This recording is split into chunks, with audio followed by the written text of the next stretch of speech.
UP के माफियों की list में शामिल अतीक अहमद की यूपी में एंट्री के साथ ही अचानक से तेवर बदल गए। गुजरात से निकलते वक्त जिस अतीक अहमद को अपनी मौत का डर सता रहा था, उसी अतीक अहमद के सुर यूपी की सीमा में प्रवेश करने के साथ ही बदल गए और कहने लगा कि अब काहे का डर। दरअसल अतीक अहमद को गुजरात की साबरमती जेल से कोर्ट में 17 साल पुराने अपहरण के केस में पेश करने के लिए प्रयागराज लाया जा रहा है।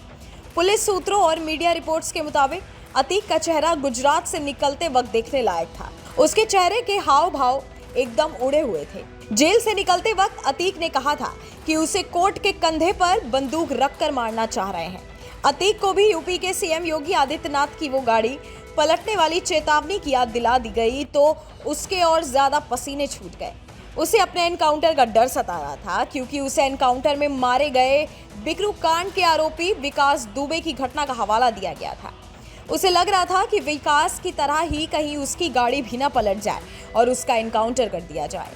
झांसी की सीमा में जैसे ही अतीक को ला रहा पुलिस का काफिला आया और झांसी में कुछ देर के लिए काफिले को रोका गया, मीडिया कर्मियों ने उससे उसके एनकाउंटर के डर का सवाल पूछा तो उसने बड़े ही तेवर में बेफिक्र होते हुए जवाब दिया, अब काहे का डर।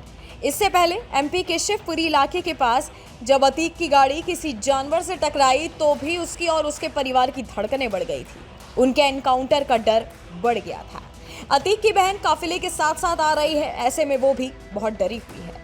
शाम तक अतीक को ला रहा पुलिस का काफिला प्रयागराज पहुंच जाएगा और अतीक को पुलिस की कड़ी निगरानी के बीच नानी जेल में ही रखा जाएगा। आपको बता दें कि अतीक के ऊपर 17 सालों से एक अपहरण का केस चल रहा है। उसी सिलसिले में उसकी कल पेशी होनी है। इसी के साथ अतीक के भाई अशरफ को भी बरेली जेल से प्रयागराज लाया जा रहा है। अशरफ पर करीब 52 से भी ज्यादा केस दर्ज हैं। अशरफ को भी अपनी जान का खतरा सता रहा है और उसके चेहरे का हाव भाव भी उड़ा हुआ है। अब देखने वाली बात होगी कि अतीक के बदलते तेवर का क्या कोई गहरा राज है, उसकी पहले से ही कोई प्लानिंग है या वो सिर्फ अपने आप को निडर पेश करने की कोशिश कर रहा है। Bureau report, news nation.